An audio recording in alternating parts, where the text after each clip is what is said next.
ఓం శాంతి.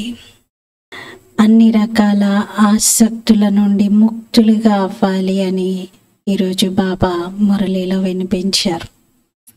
ఎటువంటి కోరిక మనకి ఉండకూడదు, ఇంకే ఆకర్షణ మనల్ని లాగకూడదు. పూర్తి అతీతంగా అయిపోవాలి. అన్నింటినీ సర్దుకొని అన్నిటికీ అతీతంగా అయి ఇంటికి పయనమయ్యేది ఉంది. మరి ఇంటికి వెళ్ళాలి అనే విషయం మాటి మాటికి గుర్తొస్తే ఏమీ తీసుకొని వెళ్ళేది లేదు, అన్నీ ఇక్కడే విడిచిపెడతాము. అన్నిటికీ అతీతంగా అవ్వడానికి ఇదొక మంచి స్ట్రాంగ్ పాయింట్గా పనిచేస్తుంది. బాబా ఈరోజు అడిగారు, స్థిరమైన సంతోషం ఎందుకు ఉండట్లేదు? భగవంతుని పొందాము, శ్రేష్ట జ్ఞానం లభిస్తుంది, అయినా సంతోషం స్థిరంగా ఉండట్లేదు. బాబా దానికి కారణం కూడా వినిపించారు. మరి బాబా మాటల్లోనే విందాము. ఇది 7th మే మురళి. मीठे बच्चे, बाप से करंट लेनी है तो सर्विस में लगे रहो. जो बच्चे सब कुछ त्याग बाप की सर्विस में रहते हैं वही प्यारे लगते हैं, दिल पर चढ़ते हैं. మధురమైన పిల్లలు, బాబా నుండి కరెంట్ తీసుకోవాలనుకుంటే సేవలో నిమగ్నమై ఉండండి. ఏ పిల్లలైతే త్యాగం చేసి, సర్వస్వము త్యాగం చేసి బాబా సేవలో ఉంటారో వారే ప్రియంగా అనిపిస్తారు, వారే హృదయం పైన ఎక్కుతారు, బాబా హృదయంలో ఉంటారు. బాబా నుండి కరెంట్ తీసుకోవాలి అనుకుంటే సర్వీస్, సేవలో నిమగ్నం అవ్వండి. ఏ పిల్లలైతే అన్ని త్యాగం చేసి బాబా సేవలో నిమగ్నం అవుతారో వారు బాబాని చాలా ఆకర్షిస్తూ ఉంటారు, వారు బాబాకు చాలా ప్రియంగా అనిపిస్తారు. ఇంకా బాబా తప్ప ఇంకెవరు ఉండరు. బాబా యొక్క సేవకు సంబంధించిన ఆలోచనలే వాళ్ళకి కలుగుతూ ఉంటాయి. పిల్లలందరూ ఈ విషయంలో శ్రమ చేయాలి అంటున్నారు బాబా. ఓం శాంతి. जब ओम शांति कहते हैं तो बड़े उल्लास से कहते हैं हम आत्मा शांत स्वरूप है. ఎప్పుడైతే ఓం శాంతి అంటారో అప్పుడు చాలా ఉత్సాహంతో ఉమంగంతో చెప్తారు, నేను ఆత్మను శాంత స్వరూపాన్ని అని. అర్థం ఎంత సహజంగా ఉంది. బాబా కూడా ఓం శాంతి అంటారు, దాదా కూడా ఓం శాంతి అంటారు. శివ బాబా ఏమో నేను పరమాత్మను అంటారు. ఈ బ్రహ్మాత్మ అయితే నేను ఆత్మను అంటారు. అంటే నేను శాంత స్వరూప ఆత్మను అని బ్రహ్మాత్మ చెప్తారు. కానీ శివబాబా అయితే నేను పరమాత్మను, శాంతి సాగరుణ్ణి అని చెప్తారు. మీరందరూ కూడా ఆత్మ సితారలు. సబ్ సితారోं का बाप ही चाहिए ना. ఇన్ని సితారాలకు ఒక తండ్రి కూడా కావాలి కదా. గాయా జాతా హై సూర్య చాంద్ और లక్కీ సితారే. గాయనం ఏమని ఉంది? సూర్యుడు, చంద్రుడు మరియు అదృష్ట సితారాలు అని ఉంది. మరి ఆ లక్కీ స్టార్స్ ఎవరు? మనమే. మనకే తల్లి తండ్రి రూపంలో ఇక్కడ బ్రహ్మబాబా తల్లిగా, చంద్రుడిగా, మరియు శివబాబా జ్ఞాన సూర్యుడిగా, తండ్రిగా లభించారు. మనం మోస్ట్ లక్కీ సితారాలం. ఉన్మే भी నంబర్ వార్ హే. ఆ నక్షత్రాల్లో కూడా నంబర్ వారీగా ఉన్నాయి. जैसे रात को चंद्रमा निकलता है, फिर सितारों में कोई डिम होते हैं, कोई बड़े तीखे होते हैं. ఈ విధంగా రాత్రి వేళ చంద్రుడు కనిపిస్తాడు. కొన్ని సితారాలు చంద్రుడితో పాటు చాలా ప్రకాశిస్తూ ఉంటాయి, కొన్ని చాలా డిమ్గా కనబడుతూ ఉంటాయి, కొన్ని మాత్రం చాలా పవర్ఫుల్గా మెరుస్తూ ఉంటాయి. कोई चंद्रमा के आगे होते हैं सितारे है ना. కొన్ని చంద్రుడి కన్నా ఇంకా ముందుగానే ఉన్నట్టుగా కనిపిస్తాయి. అవన్నీ సితారలు కదా అంటున్నారు. तुम भी ज्ञान सितारे हो. మీరు కూడా జ్ఞాన సితారలు. చమక్తా హై బ్రుకుటి కి బీచ్ మే వండర్ఫుల్ సితారా. మరి ఆ సితారాలైతే ఆకాశంలో ప్రకాశిస్తూ ఉంటాయి. మరి మనం ఆత్మ సితారలము, బ్రుకుటి మధ్యలో మెరుస్తూ ఉంటాము. బాబా कहते हैं ये सितारे बड़े వండర్ఫుల్ है. బాబా చెప్తున్నారే ఈ జ్ఞాన సితారాలు చాలా అద్భుతమైనవి అని.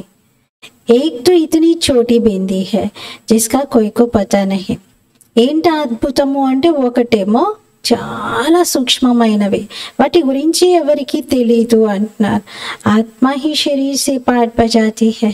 కానీ రెండో విషయం ఏంటి అంటే ఆ సూక్ష్మమైనటువంటి సితారనే ఈ పెద్ద శరీరాన్ని నడిపిస్తూ ఉంటుంది, శరీరం ద్వారా పాత్ర వహిస్తూ ఉంటుంది. ఏ బడా వండర్ హై, ఇది చాలా గొప్ప అద్భుతము. तो तुम बच्चों में भी नंबरवार है. మరి పిల్లలైన మీలో కూడా నంబర్ వారీగా ఉన్నారు. कोई कैसे कोई कैसे, కొందరు ఒకలాగా కొందరు ఒకలాగా ఉన్నారు. बाप उनको बैठ याद करते हैं जो सितारे अच्छे चमकते हैं, जो बहुत सर्विस करते हैं उनको करंट मिलती जाती है. బాబా స్వయంగా కూర్చొని సితారాలను జ్ఞాపకం చేస్తూ ఉంటారు. కొన్ని చాలా ప్రకాశిస్తూ ఉంటాయి, ఎందుకంటే బాగా సేవ చేస్తూ ఉంటారు. అలా బాగా సేవ చేసే పిల్లలు చాలా ప్రకాశించే వాటికి మీకు అర్థం కావాలి, నా నుండి కరెంట్ ఎక్కువ లభిస్తుంది, అందుకే వాళ్ళు బాగా ప్రకాశిస్తూ ఉన్నారు అంటున్నారు. అంటే ఎవరైతే బాగా సేవ చేస్తారో వాళ్ళని శివబాబా కూడా జ్ఞాపకం చేస్తూ ఉండడం వలన శివబాబా యొక్క జ్ఞాపకంతో ఆ పిల్లలందరికీ సేవ చేసే వారికి కరెంటు లభిస్తుంది, అంటే ఎనర్జీ లభిస్తుంది. ఈ ఎనర్జీతో వారి ప్రకాశం చాలా దివ్యంగా భవ్యంగా కనబడుతుంది. బాపున్కు బైట్ యాద్ కర్తే, ప్రత్యేకంగా తండ్రి వారిని కూర్చొని జ్ఞాపకం చేస్తూ ఉంటారు. తుమారి బ్యాటరీ బర్తీ జాతి హై.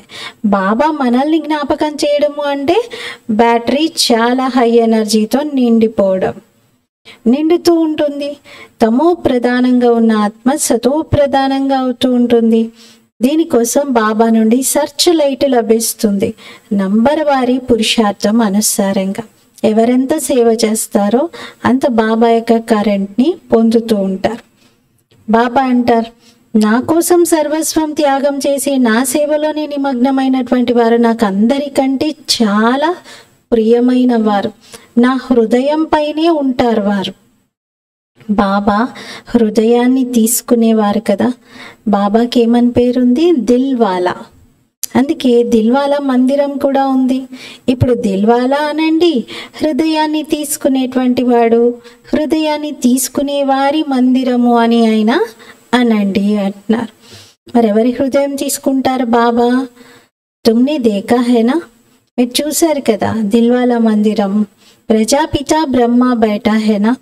ఇంతమంది పిల్లల హృదయాన్ని బాబా తీసుకున్నారు అంటే ఇంతమంది హృదయంలో బాబా నివసిస్తూ ఉన్నారు. బాబా యొక్క స్మృతి ఉంది, యథార్థమైన రీతిలో ఉంది. బాబా నా దిల్వాలా మందిరంలో చూడండి, మీ అక్యురేట్ జ్ఞాపకార్థం అది. ప్రజాపిత బ్రహ్మ కూడా కూర్చొని ఉన్నారు, వారిలోనే శివబాబా ప్రవేశిస్తారు.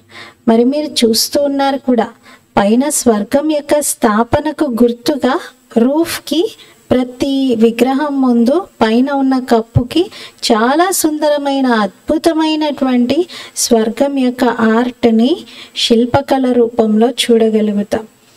నీచే బచ్చి తపస్యామే బయటే హే, పైన స్వర్గం యొక్క దృశ్యాలను చూపించారు, క్రిందనేమో పిల్లలు తపస్సు చేస్తూ ఉన్నారు. ఇదో చోట మోడల్ రూపమే బనాయా హువా హై, ఇది చిన్నగా మోడల్ రూపంలో తయారు చేశారు. तो जो बहुत अच्छी सर्विस करते हैं, बहुत मददगार है, महारथी घोड़े सवार प्यादे है ना. ఇది ఎవరి జ్ఞాపకార్థము అంటే ఎవరైతే చాలా ఎక్కువ సేవ చేస్తూ ఉంటారో, బాబా కార్యంలో సహయోగిగా ఉంటారో వారి జ్ఞాపకార్థం. ఎందుకంటే అన్ని రకాల వారు ఉన్నారు కదా. మహారథి గుర్రపు స్వారీ చేసేవారు, కాలిబలంతో నడిచే సైన్యము ఉన్నారు. ఈ మందిర్ యాద్గార్ బహుత్ అచ్చా అక్యురేట్ బనా హువా హై.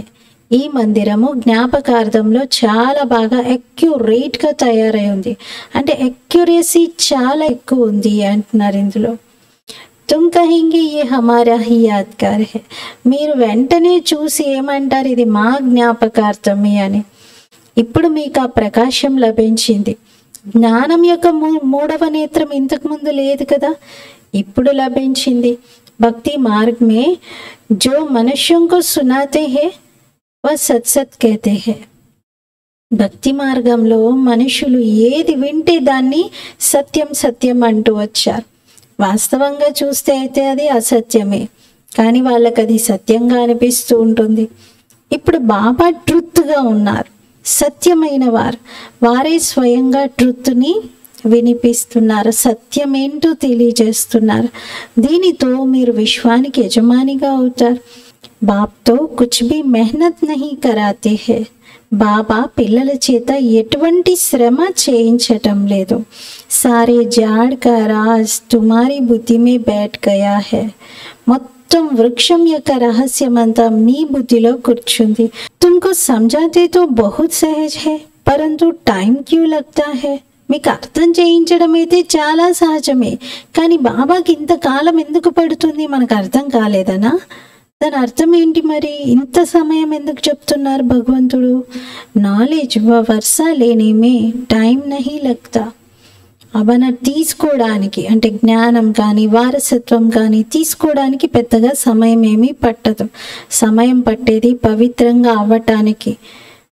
ముఖ్యమైనది స్మృతి యాత్ర. జన్మ జన్మల వికర్మలను వినాశనం చేసుకోవడానికి టైం పడుతుంది, పవిత్రంగా అవ్వడానికి టైం పడుతుంది. అంతేగాని బాబా ఇచ్చేవి బాబా ఎండ్ నుండి అన్నీ బాబా ఎప్పుడో చేసేసారు. యహా తుమ్ ఆతే హో తో యహా అటెన్షన్ జాస్తి హోతా హై యాద్ కి యాత్ర మే. ఇక్కడికి మీరు వచ్చినప్పుడు ఇక్కడ అటెన్షన్ ఎక్కువగా ఉంటుంది స్మృతి యాత్రలో ఉండడంతో. ఇంటికి వెళ్ళడంతో మళ్ళీ అంతగా బాబా గుర్తురారు. ఇక్కడైతే నంబర్ వారీగా ఉన్నారు. కొందరు ఇక్కడ కూడా కూర్చొని ఉంటారు, అలా బుద్ధిలో వారికి నశ ఎక్కుతుంది. మేము బాబా పిల్లలం, బాబా స్వయం టీచర్ అయి మాకు చదివిస్తున్నారు అని.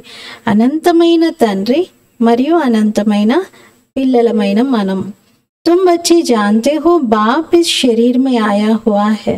పిల్లలైన మీకు తెలుసు బాబా ఈ శరీరంలో వచ్చి ఉన్నారు. దివ్య దృష్టి దే రహే హే. బాబా దివ్య దృష్టిని ఇస్తూ ఉన్నారు. సర్వీస్ కర్ రహే హే. సేవ చేస్తూ ఉన్నారు. ఎవరు? శివ్ బాబా. తో ఉసే కో హీ యాద్ కర్నా చాహియే. మరి శివబాబా ఒక్కరిని మనం జ్ఞాపకం చేయాలి. और कोई तरफ బుద్ధి नहीं जानी चाहिए. మిగతా ఎటువైపు కూడా బుద్ధి వెళ్ళకూడదు.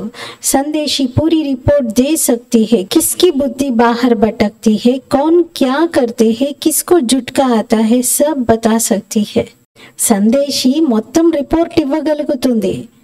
ట్రాన్స్లోకి వెళ్ళి మొత్తం చూస్తూ ఎవరి బుద్ధి భ్రమిస్తూ ఉంది, ఎవరేం చేస్తున్నారు, ఎవరు గుట్కలు వేస్తున్నారు, ఎవరు యోగంలో నిద్రపోతున్నారు, ఎవరి బుద్ధి బయట ఇతర విషయాల వైపే వెళ్తూ ఉంది, అన్నీ చెప్పగలుగుతారు. జో సితారే అచ్చే సర్వీసేబుల్ హే ఉనోంకో హీ దేఖ్తా రెహతా హూం. బాబా అన్నారు, ఏ సితారాలైతే మంచి సర్వీసేబుల్గా ఉన్నారో నేను వారినే చూస్తూ ఉంటాను. బాప్ కా లవ్ హేనా స్థాపన మే మదద్ కర్తే హే. ఎందుకంటే ఇది తండ్రి ప్రేమ కదా. ఇంత పిల్లలు త్యాగం చేసి సేవలో నిమగ్నమై బాబాని సర్వస్వం అనుకుంటూ బాబా సేవ చేస్తూ ఉంటే, స్వర్గస్థాపన కార్యంలో బాబాకు సహయోగం ఇస్తూ ఉంటే బాబాకు కూడా వాళ్ళ పట్ల చాలా ప్రేమ కలుగుతుంది. హూ బహు కల్ప పెహలే మిసల్ ఏ రాజధాని స్థాపన హో రహీ హై. ఉన్నది ఉన్నట్లుగా కల్ప క్రితం మాదిరిగా రాజధాని యొక్క స్థాపన జరుగుతుంది. అనేక సార్లు జరిగింది. ఇదైతే డ్రామా చక్రం ఇలా నడుస్తుంది. ఇందులో చింతించే విషయం ఏమీ లేదు. బాబాకి సాత్ హేనా. బాబా తోడుగానే మీరందరూ ఉన్నారు కదా. మరి సాంగత్యం యొక్క రంగు అయితే తప్పకుండా పడుతుంది. మరి చింతించే విషయం ఏముంది? మీ చింతలన్నీ తగ్గిపోతాయి ఇప్పుడు అంటున్నారు. ఇది డ్రామా తయారై ఉంది. తండ్రి పిల్లల కోసమే స్వర్గం యొక్క రాజధానిని తీసుకొచ్చారు. కేవలం ఏం చెప్తున్నారంటే, మీటే మీటే బచ్చో పతిత్ సే పావన్ బన్నే కే లియే బాప్ కో యాద్ కరో. పతితుల నుండి పావనంగా తయారయ్యేందుకు తండ్రిని జ్ఞాపకం చేయండి. ఇప్పుడు ఇంకా మీరు స్వీట్ హోమ్కి వెళ్ళేది ఉంది. దీనికోసమే మీరు భక్తి మార్గంలో చాలా తలగొట్టుకుంటూ వచ్చారు, కానీ ఒక్కరు కూడా వెళ్ళలేకపోయారు. ఇప్పుడైతే మీరు స్వీట్ హోమ్కి వెళ్తారు. బాబాని జ్ఞాపకం చేస్తూ ఉండండి. స్వదర్శన చక్రాన్ని తిప్పుతూ ఉండండి. అలఫ్ और बे టూ ఆల్ఫాబెట్స్ బాబా చెప్తున్నారు. భగవంతుణ్ణి జ్ఞాపకం చేయండి మరియు వారసత్వాన్ని జ్ఞాపకం చేయండి. అలఫ్ అంటే అల్లా, బే అంటే బాద్షాయి. బాప్కో యాద్ కరు, తండ్రిని జ్ఞాపకం చేయండి మరియు 84 జన్మల చక్రాన్ని తిప్పండి. ఇప్పుడు ఆత్మకైతే 84 జన్మల చక్ర జ్ఞానం ఉంది కదా. రచయిత రచన యొక్క ఆది మధ్యాంతాల గురించి ఇంకెవరికీ తెలియదు, మీకు తెలుసు. అది కూడా నంబర్ వారి పురుషార్థం అనుసారంగా. सुबह को उठकर तुम बुद्धि में यही रखो, अब हमने 84 का चक्र पूरा किया है. ఉదయమే మేల్కొని మీరు బుద్ధిలో ఇదే పెట్టుకోండి, మేము 84 జన్మల చక్రాన్ని పూర్తి చేసుకున్నాము అని. ఇంకిప్పుడు తిరిగి ఇంటికి వెళ్ళాలి కాబట్టి తండ్రిని జ్ఞాపకం చేయాలి. ఏమవుతుంది జ్ఞాపకం చేస్తే? ఒకటి వికర్మల వినాశనం అవుతాయి, ఆత్మ తేలికగా అవుతుంది, ఇంటికి వెళ్ళగలుగుతుంది, మళ్ళీ గౌరవంగా రాజ్యంలో ఉన్నత పదవిని పొందగలుగుతుంది, చక్రవర్తిగా కాగలుగుతుంది. ఇదైతే సహజం కదా. కానీ మాయ ఇటువంటి విషయాలన్నింటినీ మరిపింపజేస్తుంది. మాయ తుఫాన్లు తీసుకొస్తుంది కదా. వహ దీపకోంకో హైరాన్ కర్ దేతీ హై. మాయ తుఫాన్ తీసుకొచ్చి దీపాలైన మనల్ని ఇబ్బంది పెడుతూ ఉంటుంది. మాయ బడి దుస్తర్ హై, చాలా కన్నింగ్ మాయ, చాలా రకాల ఎత్తులు వేసి మనల్ని పడేసే ప్రయత్నం చేస్తుంది. ఇతనీ శక్తి హై జో బచ్చోంకు బులా దేతీ హై. ఎంత శక్తి ఉంది అంటే పిల్లలు బాబాని మరచిపోయేలాగా చేస్తూ ఉంటుంది మాయ. ఏ ఖుషి స్థాయి నహి రేతి. బాబాను పొందాను, నేను ఏం పొందుతున్నాను, అసలు ఆ సంతోషమే ఉండనివ్వదు, స్థిరంగా ఉండదు సంతోషం. तुम बाप को याद करने बैठते हो, बैठे बैठे बुद्धि और तरफ चली जाती है. బాబా స్మృతిలో కూర్చుందాము అని యోగంలో కూర్చుంటారు, కానీ బుద్ధి ఏమో బయట ఎక్కడెక్కడో తిరుగుతూ ఉంటుంది. ఏ సబ్ హై గుప్త బాతే. ఇవన్నీ గుప్తమైన విషయాలు. బాబా మన ఇన్నర్ ఫీలింగ్స్, ఇంటర్నల్గా మనకి ఏం జరుగుతుంది అనేది చెప్పేస్తున్నారు. బయటికి చూడడానికి ఎంతో నటిస్తారు కావచ్చు, లేకపోతే చాలా ఏకాగ్రంగా బాబా వైపే చూస్తున్నట్టుగా ఉంటుందేమో, కానీ బుద్ధి బయట తిరుగుతూ ఉంది. కితనీ భీ కోషిష్ కరేంగే పరంతు యాద్ కర్ నహీ సకేంగే. ఎంత ప్రయత్నించినా కూడా స్మృతిలో ఉండలేకపోతారు. ఫిర్ కోయి కి బుద్ధి భటక్ భటక్ కర్ స్థిర్ హో జాతీ హై, कोई फट से स्थिर हो जाते हैं, कोई से तो कितना भी माता मरो तो भी बुद्धि में ठहरता नहीं. 3 రకాల పిల్లల గురించి చెప్తున్నారు బాబా. కొందరి బుద్ధి భ్రమించి భ్రమించి తర్వాత స్థిరమైపోతుందంట. యోగంలో ఇంటర్నల్గా జరిగేది బాబా చెప్తున్నారు. కొందరి బుద్ధి స్థిరమైపోతుంది, కానీ ఆఫ్టర్ లాంగ్ టైం చాలాసేపు తిరిగి తిరిగి తిరిగి ఏకాగ్రం అవుతుంది. కొందరిది వెంటనే స్థిరమైపోతుంది, కొందరిది మాత్రం ఎంత ప్రయత్నించినా కానీ అసలు స్థిరమే అవ్వదు బుద్ధి. ఎంతైనా ప్రయత్నించండి, ఎన్ని యత్నాలైనా చేయండి అంటున్నారు, ఎంత తలగొట్టుకున్నా అవ్వదు. దీనిని మాయా యుద్ధము అని అంటారు. కర్మలను అకర్మలుగా తయారు చేసుకోవటంలో ఎంత శ్రమ చేయవలసి వస్తుంది. అక్కడైతే సత్యుగంలో రావణ రాజ్యమే ఉండదు, కర్మలు వికర్మలుగానే మారవు, మాయనే ఉండదు కదా. ఇంకా ఉల్టా కర్మలు చేయించేదెవరు? చెడు కర్మలే జరగవు మన ద్వారా. ఇది రావణుడు మరియు రాముని యొక్క ఆట. అర్థకల్పం రామరాజ్యం, అర్థకల్పం రావణ రాజ్యం ఉంటుంది. రాత్రి పగలుగా చెప్పారు కదా వీటినే. సంగమ యుగంలో కేవలం బ్రాహ్మణులే ఉంటారు. ఇప్పుడు మీరు బ్రాహ్మణులు అర్థం చేసుకున్నారు, ఈ రాత్రి పూర్తి కావస్తుంది, ఇంకా పగలు ఉదయం రాబోతుంది అని. మరి శూద్రవర్ణంలో ఉన్న వాళ్ళకి విషయాలు ఏమైనా అర్థమవుతాయా? లేదు. మనుషుతో బహుత్ ఆవాజ్ సే భక్తి ఆదికే గీత్ గాతే హై. మనుషులైతే చాలా గట్టి గట్టిగా భక్తిలోని పాటలు పాడుకుంటూ ఉంటారు, శబ్దం చేస్తూ ఉంటారు. తుమ్కో తో జానా హై ఆవాజ్ సే పరే. కానీ మీరు మాత్రం శబ్దానికి అతీతంగా వెళ్ళాలి. तुम तो अपने बाप को ही याद करो, बाप की ही याद में मस्त रहो. మీరైతే మీ తండ్రిని జ్ఞాపకం చేయండి, బాబా స్మృతిలోనే మీరు మస్తుగా ఉండండి, ఒక చాలా ఆనందకరమైనటువంటి స్థితిలో ఉండండి. आत्मा को ज्ञान का तीसरा नेत्र मिला है। ఆత్మకు జ్ఞానం అనే మూడవ నేత్రం లభించింది. ఆత్మకు అర్థమవుతుంది ఇప్పుడు నేను తండ్రిని జ్ఞాపకం చేయాలి అని. భక్తి మార్గంలో శివబాబా శివబాబా అంటూ వచ్చారు. శివుని మందిరంలో శివుణ్ణి బాబాని తప్పకుండా అంటారు. శివ్ భోలేనాథ్ బాబా అంటారు. మనం అంటున్న పదం కాదు ఇది. భక్తి మార్గంలో శివుని బాబా అని అంటూ వచ్చారు. మొదటి నుండి ఇలా భక్తులకు అలవాటు. భగవంతుని శివుణ్ణి మాత్రం బాబా అంటారు. వేరే ఇతర దేవతలు ఎవరిని కూడా అనరు, కానీ శివుణ్ణి మాత్రం బాబా అంటారు. జ్ఞాన్ కుచ్ భీ నహీ హై. పరిచయం అయితే లేనే లేదు, జ్ఞానమే లేదు వారికి, కానీ బాబా అని మాత్రం అన్నారు భక్తులు. మిగతా ఏ నాలెడ్జ్ లేదు. ఆ శివుడు ఎక్కడ ఉంటాడు, ఏం చేస్తాడు, ఆయన ఎప్పుడు వస్తాడు, ఇటువంటి ఏం అవగాహన కూడా లేకపోయినా వారిని బాబా అన్నారు. ఇప్పుడు మీకు జ్ఞానం లభిస్తుంది. వారి శివ బాబా, వారిదే ఈ చిత్రము. వారిని లింగంగా భావించి మేము భక్తి మార్గంలో పూజించాము అని. మరి ఇప్పుడు మీకు జ్ఞానం లభించింది కదా పూర్తిగా. బాబా అయితే నిరాకారుడు, కానీ భక్తి మార్గంలో ఏం చేశాం, వారిని లింగాకారంలో భావించి వారిపైనే అభిషేకాలు చేస్తూ వచ్చాం. మరి నిరాకారుని పైన అభిషేకాలు చేస్తే ఆయన ఏం చేసుకుంటాడు అంటున్నారు. సాకార్ హో తో స్వీకార్ భీ కరే. నిజంగా సాకారంగా ఉంటే స్వీకరించేవారు కూడా. నిరాకార్ పర్ దూద్ ఆది చెడాయింగే వక్య కరింగే. నిరాకారుని పైన పాలన సమర్పిస్తే వారేం చేసుకుంటారు. మీరు నెయ్యితో అభిషేకం చేసిన, నేతితో చేసిన, పంచామృతాలు వేసిన, బాబా నాకేంటి, నేను నిరాకారుణ్ణి కదా. బాబా कहते हैं दूध आदि जो चढ़ाते हैं वह तुम ही पीते हो. బాబా నా పైన ఏదైతే పాలాభిషేకం అని చేస్తారో ఆ పాలు మీరే తాగుతారు. భోగాది भी तुम ही खाते हो. నా కోసం నివేదించినవన్నీ కూడా మీరే తింటారు. యహా తో मैं सन्मुख होना. కానీ ఇక్కడైతే నేను సన్ముఖంగా ఉన్నాను కదా.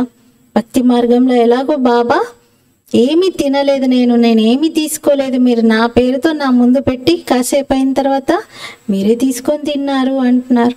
అందుకే బాబా ఇక్కడ సంగమయుగంలో సన్ముఖంగా వచ్చినప్పుడు పిల్లలు ప్రేమతో బాబాకి భోగ్ని తినిపిస్తారు. ఇంతకుముందు ఇండైరెక్ట్గా చేశారు, ఇప్పుడైతే డైరెక్ట్గా సన్ముఖంగా ఉన్నారు. క్రిందకు వచ్చి భగవంతుడు పాత్ర వహిస్తూ ఉన్నారు, సర్చ్ లైట్ని ఇస్తూ ఉన్నారు. बच्चे समझते हैं मधुबन में बाबा के पास जरूर जाना चाहिए. పిల్లలకు అర్థమవుతుంది మధువనంలో బాబా వద్దకు నేను తప్పనిసరిగా వెళ్ళాలి అని. వహా హమారీ బ్యాటరీ అచ్చి చార్జ్ హోతీ హై. ఇంకా పిల్లలు ఫీల్ అవుతారు ఏమని అంటే, మధుబనికి వెళ్తే నా ఆత్మ బ్యాటరీ బాగా ఛార్జ్ అవుతుంది అని. ఇంట్లో అయితే వ్యాపార వ్యవహారాల్లో మనసు అశాంతిగానే ఉండిపోతుంది. ఈ సమయంలో మొత్తం విశ్వంలో అశాంతి ఉంది. మీకు తెలుసు, మనం శాంతి స్థాపన యోగ బలంతో చేస్తున్నాం. మీకు రాజ్యం లభిస్తుంది ఈ చదువుతో. కల్పక్రితం కూడా మీరు విన్నారు కదా, ఇప్పుడు కూడా వింటున్నారు. జో కుచ్ యాక్ట్ హోతీ హై ఫిర్ భీ హోగి. ఏదైతే పాత్ర చూస్తూ ఉన్నారో అదంతా మళ్ళీ జరుగుతుంది. బాబా చెప్తున్నారు, ఎంతమంది పిల్లలు ఆశ్చర్యం కలిగించేలాగా పారిపోయారు బాబాను వదిలి. నన్ను ప్రియుణ్ణి మీరు ఎంత జ్ఞాపకం చేసేవారు, ఇప్పుడు నేను వచ్చాను అయినా మీరు నన్ను వదిలిపెట్టి వెళ్ళిపోతున్నారు. ఒకప్పుడు నన్ను బాగా మీరు పిలిచేవారు, ఎంత జ్ఞాపకం చేసేవారు, కానీ ఇప్పుడు నేను స్వయంగా వచ్చాను, నన్ను వదిలేసి వెళ్ళిపోతున్నారు. మాయా కేసా తప్పళ్ళగా దేతి హై. మాయ ఎలా దెబ్బ వేస్తుంది చూడండి. బాబా అయితే అనుభవిగా ఉన్నారు. బాబాకు అప్ని సారీ హిస్టరీ యాద్ హై. బాబాకు తన చరిత్ర మొత్తం గుర్తుంది. సిర్ పర్ టోపీ నంగే పావు దౌడతాతా. తలపైన టోపీ పెట్టుకొని చెప్పులు లేకుండా కాళ్ళకు అలా వీధులలో పరిగెత్తుతూ ఉండేవారంట. ముసల్మాన్ లోగ్ భీ బహుత్ ప్యార్ కర్తే తే. అక్కడ ముస్లిమ్స్ అందరూ కూడా బాగా ప్రేమ చేసేవారు. బహుత్ ఖాత్రీ కర్తే తే. చాలా మంచిగా రెస్పెక్ట్ ఇచ్చేవారు. మాస్టర్ కా బచ్చా ఆయా జైసే గురు కా బచ్చా ఆయా. లౌకికంలో బ్రహ్మబాబా తండ్రి ఒక స్కూల్ మాస్టర్. అందుకని మాస్టర్ గారి అబ్బాయి వచ్చాడు అంటే గురువు సంతానం వచ్చారని చాలా గౌరవం ఇచ్చేటువంటి వారు. సజ్జలతో రొట్టెపిండి తయారు చేసి తినేవారు. ఇక్కడ కూడా బాబా యజ్ఞంలో 15 రోజుల కోసం పిల్లలకి ప్రోగ్రాం ఇచ్చారు. సజ్జల రొట్టెలు మరియు మజ్జిగ, అంతే. అందరికీ అదే భోజనం తయారయ్యేది, ఇంకేది తయారు చేసేవారు కాదు. ఎవరికి ఇంకా ఏది ఇవ్వలేదు. జబ్బు చేసినటువంటి వారికి కూడా సేమ్ ఫుడ్, సజ్జల రొట్టె మరియు మజ్జిగ. ఇంకా దానితో ఏం జరిగిందంటే జబ్బు చేసినటువంటి వారు కూడా ఆరోగ్యంగా అయిపోయారు. బాబా పిల్లల యొక్క స్థితిని పరీక్షించడానికి అలా చేయించారు. బాబా చూశారు వీళ్ళలో ఆసక్తి ఉందా లేదా, ఇది కావాలి ఇది వద్దు అని అంటున్నారా, లేక సంతోషంగా సంతృప్తిగా యజ్ఞ భోజనాన్ని స్వీకరిస్తున్నారా. ఇలా బాబా పిల్లల యొక్క స్థితిని చెక్ చేయడానికి 15 రోజులు కంప్లీట్గా ఇంకే ఫుడ్ లేదు, 3 పూటలు అదే రొట్టె మరియు మజ్జిగ. ఏ కర్రీస్ తయారు చేయలేదు. ఎవరికైనా సరే బ్రహ్మబాబా కూడా అదే స్వీకరించారు, పిల్లలందరికీ కూడా అదే పెట్టారు. చాహనాకు చుహ్రా కహా జాతా హై, కోరికను దాస్యత్వము అని అంటారు. ఇక్కడైతే బాబా అంటారు మీరు అడగడం కన్నా చావటం మేలు. బాబాకైతే తెలుసు పిల్లలకి ఏమి ఇవ్వాలి ఏమి ఇవ్వకూడదు అని. మీరెందుకు ఆలోచిస్తున్నారు బాబా ఇలా పెట్టడం ఏంటి, 15 రోజులు ఇదేనా, అలా మీరెందుకు ఆలోచించడం. జో కుచ్ దేనా హోగా వా ఖుద్ హీ దేంగే. బాబా మనకి ఏది ఇవ్వదలుచుకుంటే అది తనే స్వయంగా ఇస్తారు. ఇదంతా డ్రామా తయారై ఉంది. बाबा ने तो पूछा था ना, बाप को जो बाप भी समझते हैं और बच्चा भी समझते हैं वह हाथ उठाए. బాబా అడిగారు కదా, ఎవరైతే శివబాబాను తన తండ్రిగాను భావిస్తూ అబ్బాయిగాను భావిస్తున్నారో వారు చెయ్యెత్తండి. మరి అందరూ చెయ్యెత్తారు. హాత్ తో జట్ ఉఠా దేతే హై, చేతికే ముందే ఊరికే ఎత్తేస్తారు. జైసే బాబా పూछते हैं లక్ష్మీనారాయణ కౌన్ బనేంగే. ఈ విధంగా బాబా అడుగుతారు లక్ష్మీనారాయణలుగా ఎవరవుతారు అని. జట్ హాత్ ఉఠాయింగే, అప్పుడు వెంటనే చెయ్యి ఎత్తుతారు. ये पारलौकिक बच्चा भी जरूर ऐड करते हैं, ये तो माँ बाप की बहुत सेवा करते हैं. మరి పారలౌకిక తండ్రిని అబ్బాయిగా చేసుకొని వారి సేవ చేస్తున్నారా. ఎందుకంటే ఈ అబ్బాయి, ఈ పారలౌకిక అబ్బాయి తల్లి తండ్రి సేవ బాగా చేయగలుగుతాడు. మీకు పుట్టినటువంటి మీ సంతానంలో మీ అబ్బాయి మిమ్మల్ని చూసుకుంటాడో లేడో, కానీ ఈ పారలౌకిక అబ్బాయి మాత్రం ఒకవేళ మీరు తనని మీ అబ్బాయిగా చేసుకుంటే చాలా బాగా చూసుకుంటాడు. 21 జన్మల వారసత్వాన్ని ఇస్తారు. बाप जब वानप्रस्थ में जाते हैं तो फिर बच्चों का फर्ज है बाप की संभाल करना. తండ్రి వానప్రస్థంలోకి వెళ్ళినప్పుడు పిల్లల కర్తవ్యం ఏంటి, తల్లిదండ్రిని సంభాలించుకోవటం. जैसे इनका लौकिक बाप था, वानप्रस्थ अवस्था हुई तो बोला हम जाकर बनारस में सत्संग करेंगे, हमको वहां ले चलो. ఈ విధంగా వీరి లౌకిక తండ్రి ఉండేవారు. వానప్రస్థంలోకి రాగానే చెప్పేశారు, ఇంకా నేను బనారస్లో సత్సంగం చేయాలనుకుంటున్నాను, నన్ను అక్కడికి తీసుకెళ్ళండి అని. ఇలా బాబా కొంత హిస్టరీని కూడా వినిపించారు. తన బాల్యం విషయాలన్నింటినీ గుర్తు తెచ్చుకున్నారు. మీరైతే బ్రాహ్మణులు, ప్రజాపిత బ్రహ్మ కుమార్ కుమారీలు. ప్రజాపిత బ్రహ్మ గ్రేట్ గ్రేట్ గ్రాండ్ ఫాదర్గా ఉన్నారు. వారే ఈ సృష్టి రూపీ వృక్షం యొక్క మొదటి ఆకుగా ఉన్నారు. వారిని జ్ఞానసాగరుడని మాత్రం అనలేం. బ్రహ్మ విష్ణు శంకర్లను కూడా జ్ఞానసాగరులని అనలేం. శివ్ బాబా వారు బేహద్ తండ్రి, వారి నుండి వారసత్వం లభిస్తుంది. నిరాకారుడైన పరంపిత పరమాత్ముడు ఎప్పుడు ఎలా వస్తారో, వారి జయంతిని ఎలా జరుపుతున్నారో మీరే తెలుసుకుంటున్నారు. ఇది ఇంకెవ్వరికీ తెలియదు. వారైతే గర్భంలోకి రారు. బాబా అర్థం చేయిస్తారు, నేను ఇతనిలో ప్రవేశిస్తున్నాను. అనేక జన్మల అంతిమంలో వానప్రస్థ స్థితిలో నేను ఇతని శరీరాన్ని తీసుకుంటాను. మనుషులు ఎప్పుడైతే సన్యాసం చేస్తారో అప్పుడు వారిది వానప్రస్థం అని అంటారు కదా. మరి ఇప్పుడు బాబా మీతో చెప్తున్నారు, పిల్లలు మీ 84 జన్మలు పూర్తయ్యాయి. ఇది అనేక జన్మలలోకెల్లా అంతిమ జన్మ. లెక్కైతే తెలుసుకున్నారు కదా. నేను ఇతని శరీరంలో ప్రవేశించాను. कहाँ कर बैठता हूँ, इनकी आत्मा जहाँ बैठी है उनके बाजू में आकर बैठ जाता हूँ. మరి ఎక్కడొచ్చి కూర్చుంటాను నేను? ఇతని ఆత్మ ఏ సీట్ పైన కూర్చుందో అక్కడే కొంచెం పక్కకు జరిగి కూర్చుంటాను అంటున్నారు. ఇద్దరూ కలిసి అదే సీట్లో కూర్చుంటారు. జైసే గురు లోగ్ అప్నే శిష్యుకు బాజు మే గది పర్ బిఠాతే హై. ఏ విధంగా గురువులు చూడండి తమ శిష్యులను కూడా పక్కనే గది పైన కూర్చోబెట్టుకుంటారు. ఇన్కా భీ స్థాన్ యహా హై. ఇక్కడ వీరి స్థానం కూడా ఇక్కడే ఉంది అంటున్నారు. మేరా భీ యహా హై.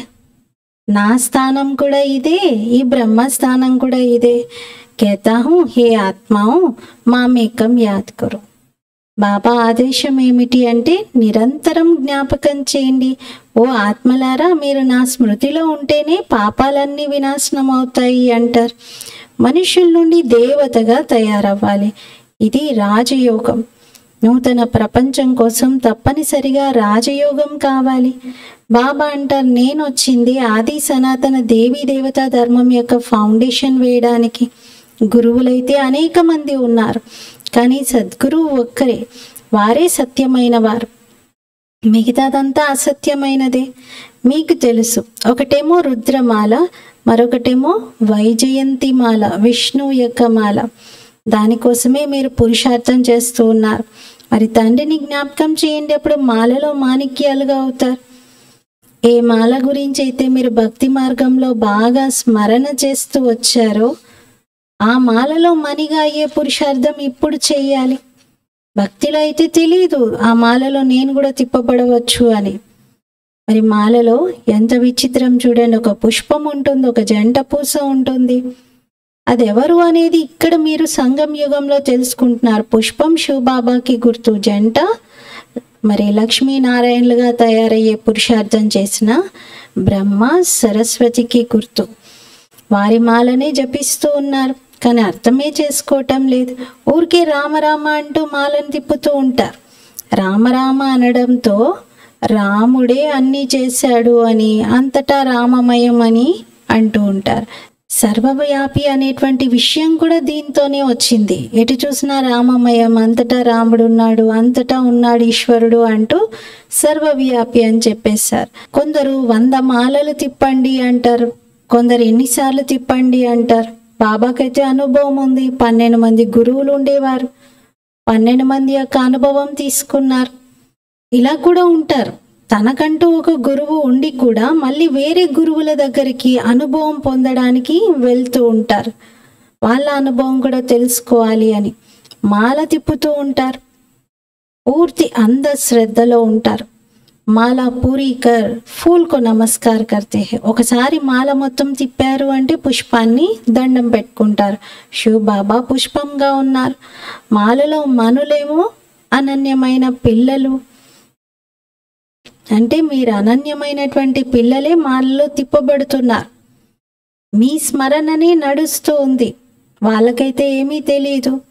వాళ్ళు కొందరు రాముడు అంటారు, కొందరు కృష్ణుడు అంటూ జ్ఞాపకం చేస్తారు. అర్థమైతే వారికి తెలియదు. శ్రీకృష్ణ శరణం అని అనేస్తారు. ఇప్పుడు శ్రీకృష్ణుడైతే సత్యయుగం యొక్క రాజకుమారుడు. వారి శరణ ఎలా తీసుకుంటారా? అక్కడ శరణ తీసుకునే అవసరం ఏముంటుంది సత్యయుగంలో? ఇక్కడ సంగం యుగంలో శరణు లభిస్తుంది. భగవంతుని యొక్క శరణలోకి ఇక్కడ వస్తాం మనం. బాబా అంటారు, మీరే పూజ్యులు మళ్ళీ పూజారిగా అవుతున్నారు. 84 జన్మలు తీసుకొని మీరు పతితంగా అయిపోయారు.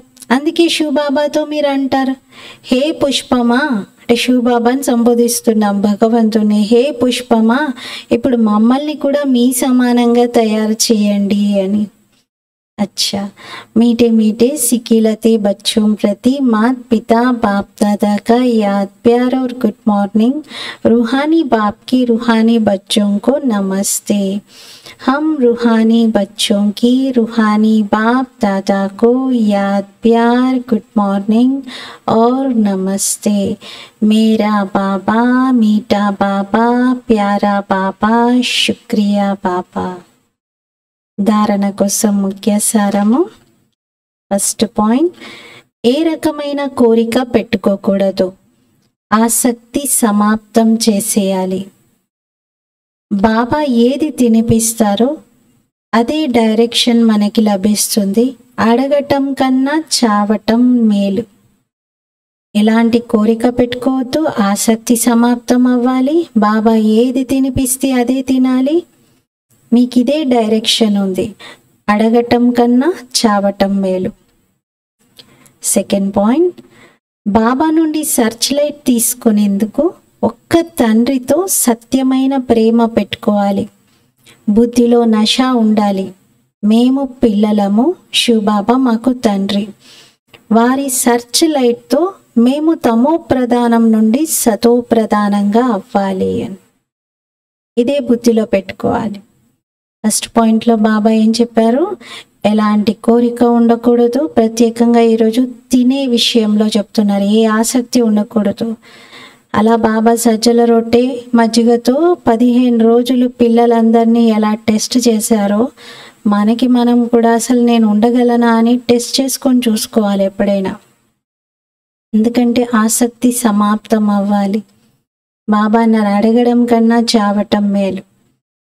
రెండో పాయింట్లో బాబా ఏం చెప్తున్నారు? సర్చ్ లైట్ బాబా నుండి తీసుకోవాలి అనుకుంటే మీరు చాలా ప్రేమతో బాబాని జ్ఞాపకం చేయాలి. నష కూడా ఉండాలి మీకు. మరి మేము బాబా స్మృతితోనే సతో ప్రధానంగా అవుతున్నామని वरदानम। रहम की भावना द्वारा निमित्त भाव से सेवा करने वाले सर्व लगाव मुक्त भव। दया भावన ద్వారా నిమిత్త భావంతో సేవ చేసేటువంటి సర్వ ఆకర్షణ ముక్త భవ। దయా భావన ద్వారా నిమిత్త భావంతో సేవ చేసేటువంటి సర్వ ఆకర్షణ ముక్త భవ। वर्तमान समय जब सभी आत्माएं थक कर निराश हो मर्सी मांगती है। వర్తమాన సమయంలో సర్వ ఆత్మలు అలసిపోయి నిరాశ చెంది దయ కోరుతూ ఉన్నారు. మీ దయ కావాలి అని కోరుతున్నారు, వేడుకుంటున్నారు. तो आप दाता के बच्चे अपने भाई बहनों पर रहम दिल बनो। మరి మీరు దాతా పిల్లలు మీ సోదరి సోదరులపైన దయార్థ హృదయులుగా కండి। कोई कितना भी बुरा हो उसके प्रति भी रहम की भावना हो। ఎవరెంత చెడ్డగా ఉన్నా సరే వారి పట్ల కూడా దయా భావన ఉండాలి। तो कभी घृणा ईर्ष्या व क्रोध की भावना नहीं आएगी। అప్పుడు ఇంకా మీలో ద్వేషము ఈర్ష్య క్రోధం యొక్క భావన కలగదు। रहम की भावना सहज निमित्त भाव इमर्ज कर देती है। దయా భావన సహజంగానే నిమిత్త భావమును ఇమర్జ్ చేస్తుంది। लगाव से रहम नहीं लेकिन सच्चा रहम। ఏదో ఆకర్షణతో దయ కాదు కానీ సత్యమైన దయ लगाव मुक्त बना देता है। సత్యమైనటువంటి కరుణ దయ ఇది ఆకర్షణల నుండి ముక్తులుగా చేస్తుంది। क्योंकि उसमें देहबान नहीं होता। ఎందుకంటే దానిలో దేహబానం అనేది ఉండదు। स्लोगन दूसरों को सहयोग देना ही स्वयं के खाते जमा करना है। ఇతరులకు సహయోగమును ఇవ్వటమే స్వయం యొక్క ఖాతాలను జమ చేసుకోవటం। ఇతరులకు సహయోగం ఇవ్వడం అంటే వాళ్ళకేదో హెల్ప్ చేస్తున్నామని అనుకుంటారు కానీ యాక్చువల్గా మన ఖాతా నింపుకోవటం జమ చేసుకోవటం।